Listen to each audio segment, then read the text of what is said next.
Tamang bisita tayo dito sa tropa. Kanyang pinakamahal na EK yata rito. Uy! Takpong tulong lang kasi ano daw, Axel. Hindi daw ma-shoot. Ayan, to the rescue si Papi. So, ano tayo? Tignan natin yung na-build ni Paps. Pakalinis.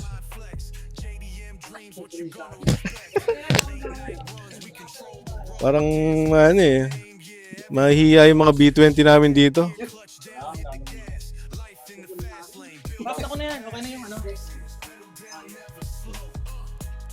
Busy lang natin sa Paps kung magkano na nagagastos niya dito sa kanyang EK hatch. Papi, magkano na nagagastos mo dito?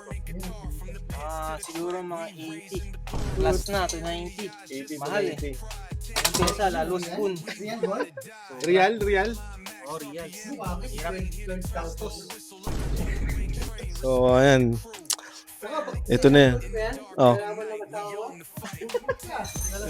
Well, single si Paps. Buti na lang single. Alam nyo, dito sa Doha, ito yung pinakamahal na EK na alam ko. Ano nga? Sa atin, personal satisfaction lang. Kasi pangarap natin.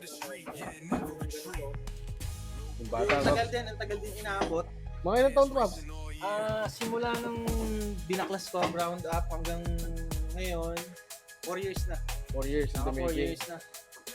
Kasi ang daming factors eh. Andun yung bukod sa mahal na pyesa, kailangan makaipon ka muna ng pera. Siyempre, Bago bumili. Bago bumili. Yan. Ngayon, pag nabumili ka, siyempre, nasa Pinas, o-orderin mo online. Papadala mo Ngayon, dito. Hindi ko ipapadala dito. Bali, pag uwi ko, pag nagbakasyon ako, doon Doon ko pala pa siya madadala. So, yun. Hirap ano. Maraming factors. Tapos, dyan yung maghahanap ka kung saan-saan lugar, hanggang sa mag-gather mo lahat ng pyesa na kailangan mo.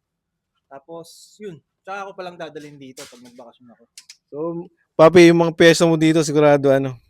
Sigurado mga rare parts. Yung iba, oo. Meron ka Yung iba, ano? hindi naman, kaya lang mahal. Baka may gusto kang shoutout na ano?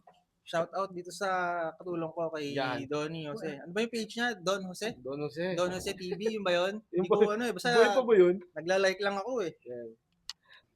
So, Paps, sa makina, Paps, sinong ano niyo kasama mo gumawa? Sherwin.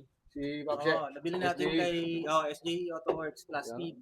Bali, yung makina galing sa Integra na EU. EUDM, galing Europe, E18C6 kay tropa natin, kaibigan din natin kay Mark Segi. Oo.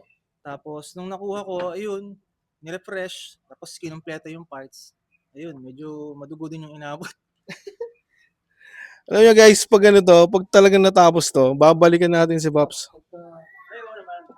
Babalikan natin para Hopefully this year matapos. hopefully daw this year matapos. This year matapos. Papakita natin lahat ng nilagay niya dito, which is hindi ano talaga eh, kumbaga kung bating 90s kayo, ma-appreciate mo talaga to.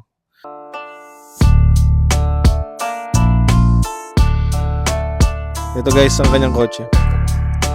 EK hatch.